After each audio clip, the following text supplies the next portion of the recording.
अयोध्या के master stroke ने ED INDI alliance की में खलबली मचा दी है। अब बहस इस बात पर नहीं है कि अलायंस का चेहरा कौन होगा, सीट शेयरिंग कैसे होगी।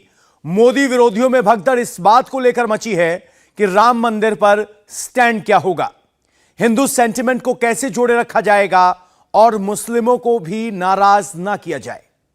हिंदू वोट इंडी अलायंस के लिए सबसे बड़ा डिस्कशन का पॉइंट बन गया है, क्योंकि 22 जनवरी की प्राण प्रतिष्ठा के बाद बीजेपी तो टॉप गियर में आ जाएगी। उसका टारगेट 80% हिंदू वोट है, लेकिन इंडी अलायंस का हाल यह है कि उसके नेता अपने हिंदू विरोधी बयानों से उसे बैक गियर में धकेल रहे हैं। उत्तर से स्वामी प्रसाद मौर्य और दक्षिण में उदयनिधि अलायंस के लिए आफत बने हुए हैं।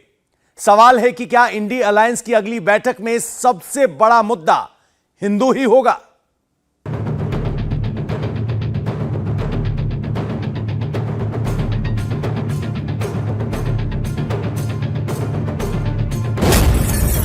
जो हिंदू हित की बात करेगा, क्या वही 2024 में दिल्ली फतह करेगा? जो हिंदू को धोखा कहेगा, क्या हिंदू उसे 2024 में मौका देगा? आप पूछेंगे ये सवाल किस लिए? इसलिए कि जब अयोध्या रामलला की प्राण प्रतिष्ठा को तैयार है, 1 महीने के भीतर ही हिंदुओं के आराध्य रामलला गादी पर विराजमान होंगे। ठीक उसी वक्त समाजवादी पार्टी के विधान परिषद सदस्य स्वामी प्रसाद मौर्य ने हिंदू धर्म को धोखा बताने वाला विवादित बयान दिया है। स्वामी का यह बयान किस तरह अखिलेश यादव ही नहीं, पूरे इंडी अलायंस के पैर पर कुल्हाड़ी मारने वाला है, खुद सुनिए। हिंदू एक धोखा है, और वैसे भी 1995 में माननीय सर्वोच्च न्यायालय ने अपने आदेश में कहा था, हिंदू कोई धर्म नहीं, ये लोगों के जीवन जीने की एक शैली है। यही नहीं, जो सबसे बड़े धर्म के ठेकेदार बनते हैं, आरएसएस के प्रमुख मोहन भागवत जी ने भी कहा है, एक नहीं 2 बार कहा, हिंदू धर्म नाम का कोई धर्म नहीं है, बल्कि लोगों के जीवन जीने की कला। देश के माननीय प्रधानमंत्री जी ने भी कहा, माननीय मोदी ने भी कहा, हिंदू धर्म नहीं है। और अभी 1-2 महीने पहले माननीय गडकरी जी ने भी कहा, एक मीडिया कॉन्क्लेव में कहा। लेकिन इन लोगों के कहने से किसी की भावना आहत नहीं होती है। अगर स्वामी प्रसाद मौर्य कह देते हैं हिंदू धर्म नहीं है, बल्कि एक धोखा है, और जिसे हम हिंदू धर्म कहते हैं, वो कुछ लोगों के लिए धंधा है। जब हम कहते हैं कि ये कुछ लोगों के लिए धंधा है, तब पूरे देश में भूचाल लग जाता है। लेकिन वही चीज अगर मोहन भागवत जी कहते हैं, माननीय प्रधानमंत्री नरेंद्र मोदी जी कहते हैं, माननीय गडकरी जी कहते हैं, तो किसी की भी भावना आहत नहीं होती। अगर वही चीज स्वामी प्रसाद मौर्य कह देते हैं, तो लोगों की भावना इतनी कमजोर होती है कि उनकी भावनाएं आहत। सियासत में समर्थकों से ज्यादा विरोधी आपकी रणनीति पर नजर रखते हैं। इंडी अलायंस को अच्छी तरह पता होगा, बीजेपी इस बार 80-20 के फॉर्मूले पर खेलने वाली है। इस फॉर्मूले पर 2022 में सबसे पहले योगी यूपी में खेले। राम मंदिर में प्राण प्रतिष्ठा के बाद बीजेपी इसी पर लड़ेगी। 2022 के यूपी चुनाव में योगी ने हिंदू मुसलमान नहीं कहा, मगर 2024 में दीवार पर लिखी इबारत साफ दिख रही है। मोदी हिंदू वोटों के सहारे तीसरी बार बम्पर वापसी कर सकते हैं। आगे बढ़ें उससे पहले आपको समझा दें ये 80-20 क्या है। 80% हिंदू, जिसमें अगड़े पिछड़े दलित आदिवासी बौद्ध और सिख सब शामिल हैं। 20% मुसलमान और अन्य जिनको इंडी अलायंस अपने साथ जोड़ना चाहता है। मत भूलिए कि सावरकर ने कहा था, जिनकी पितृभू और पुण्यभू भारत है वो सब हिंदू हैं। इसका सबूत है गुरु गोविंद सिंह के बेटों के शहीदी दिवस को बाल वीर दिवस घोषित करना। योगी लखनऊ में सिर पर ग्रंथ साहिब रखे नजर आए,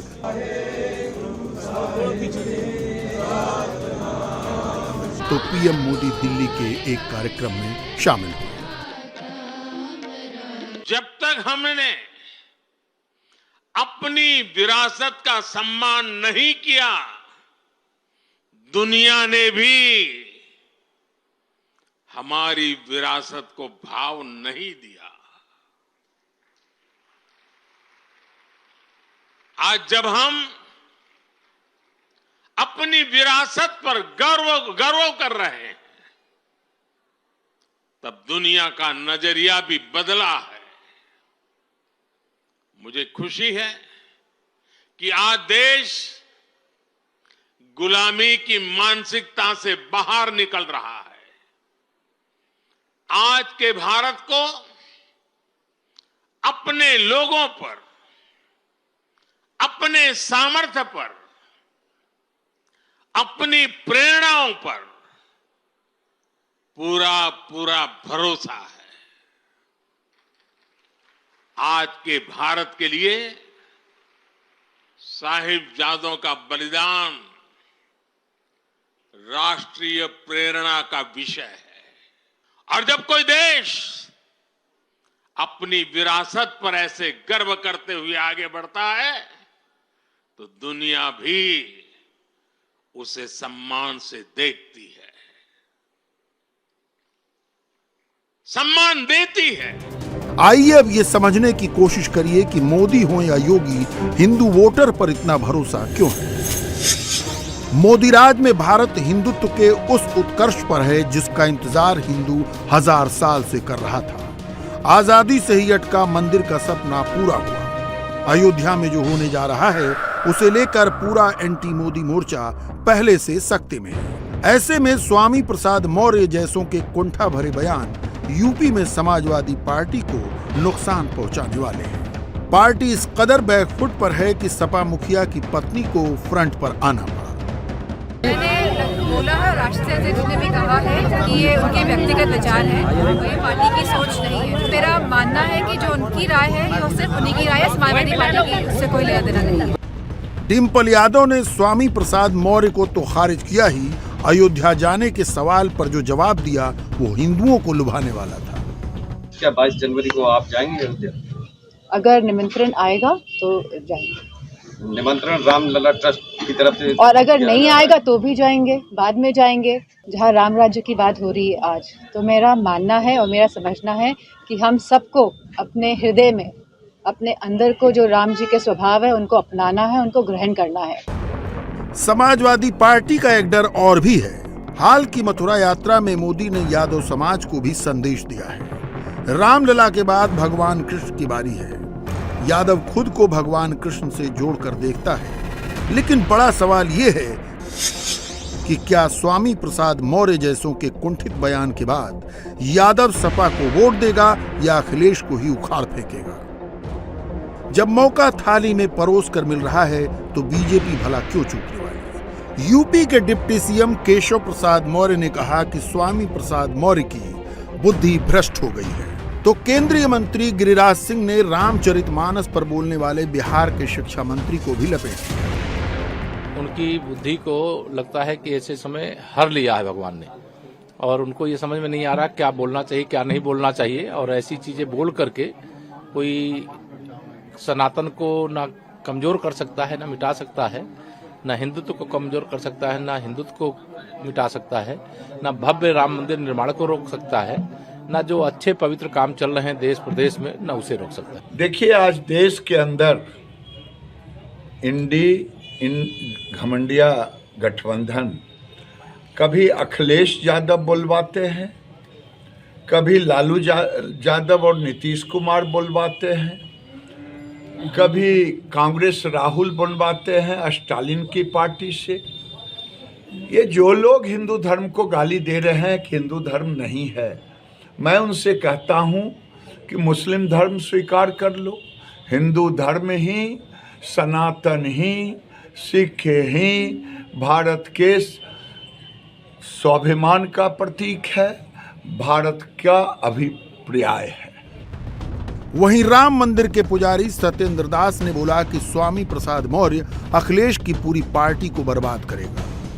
अभी जब ये अखिलेश जी ने ब्राह्मणों का सम्मेलन किया तब उनको हिदायत दिया है इनको क्या बोलता है स्वामी प्रसाद मौर्य को कि किसी धर्म का, किसी जाति का, किसी का भी अपमानजनक बात न कहें, और फिर भी ये नहीं मानता है।